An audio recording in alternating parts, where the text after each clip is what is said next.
Well, now we're going to talk about gardening on a very small scale. I asked Brandi to join me to talk about terrariums and bonsai.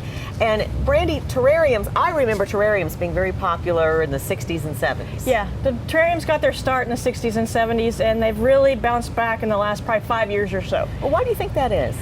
You know, I don't know. I think a lot of it is we have young kids who come in and are like, I found this cool thing, it's called a terrarium. I'm like, yeah, it's been around for about 30 years. And they're like, well, tell me about it. And I said, well, you can make your own kind of little garden scene or your own little desert or whatever in a small space. Doesn't require a whole lot of water, medium to a high light, and you can do whatever you want in it.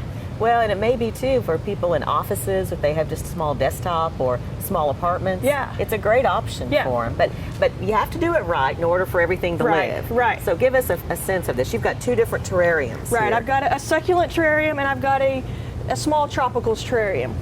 Your biggest key with your terrariums is because you don't have a drainage because there's no hole in it, you start out with a layer of gravel and then a layer of charcoal. And the charcoal helps alleviate the moisture so that your soil is not standing in water. Because otherwise you'll have root rot and it'll kill the plants. Right, or molds, everything.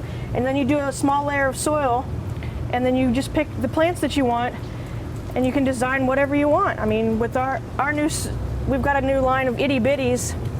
This is a polka dot plant. And of course everybody wants something blooming, so you've got your small African violets. And then in our small tropical sections, we have 3-inch with your indoor scheffeleras and your butterflies and your parlor palms to give you a little height. The biggest misconception on a terrarium, though, is do I leave the lid on or leave the lid off? I prefer to leave the lid off so that they have that air movement that they need. Now, I know that would be very important for the arid terrarium like we're looking at, but any of them, so that they have that good air movement. At TLC in the last year, we've designed this terrarium kit. Gives you all your basics, because everybody goes, well, you have the gravel in the bottom, it's pea gravel. I don't need a 40-pound bag of pea gravel. So we've broke it down to, this has your gravel, your soil, your charcoal, and a few decorative stones in it, and it fits a 2 to 2.5 gallon terrarium. So how many plants do you normally put? I mean, I assume that the whole thought is that these are not going to grow quickly. Right, they're slow growing, and it depends on how full you want it immediately.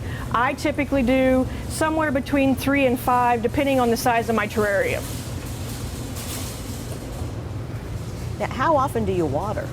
What I do is I take a mister about once a week, and I just start soaking the sides of it, and you'll see in the soil base right here, this one's dry right now.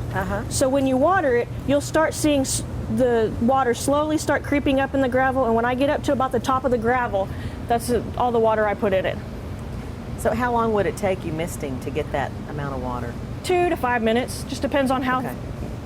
But you prefer to do that rather than just water it in? Right, because when you water it in, you're in such a small space, you don't want to blow the soil or anything all over the pot, because you really, once you get plants in there, it's hard to get in there and clean around them and stuff. Makes total sense. Yeah. Now, what about fertilizing?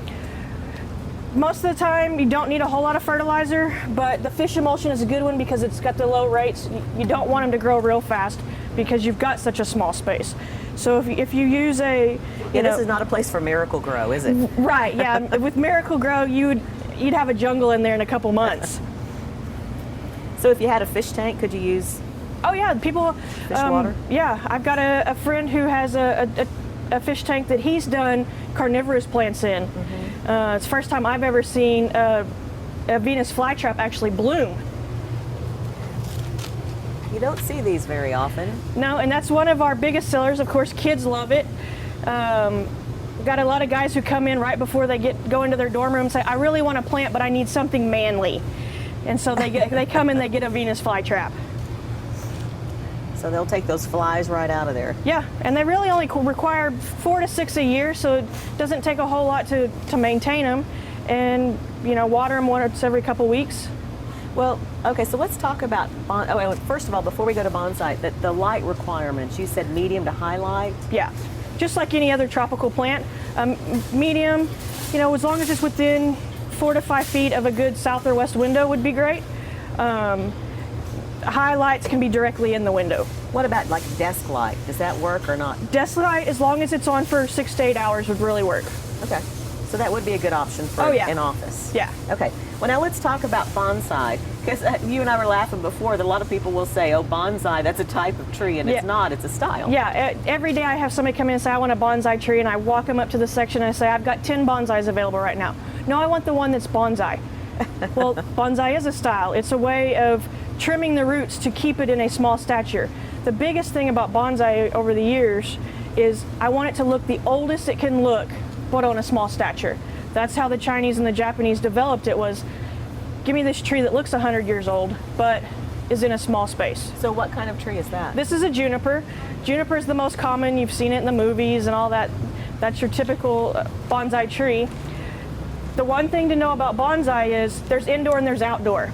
A juniper will work well inside, but only for about 2 to 3 months.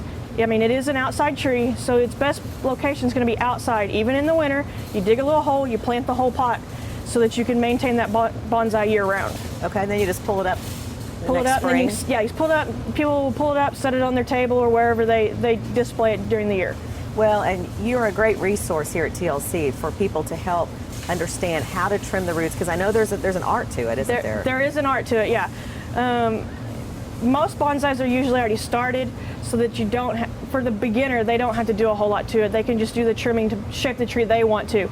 When you go to planting, going into a bigger size, with any other plant, you only go up one size. And you just be very delicate with the roots when you're going through and trimming and scaling them down. You never take more than a third like anything else, so that you'll have a tree for as long as possible. Brandi, thank you. Great ideas. Well, coming up next, we're going to talk about unique plants for the landscape. Stay with us.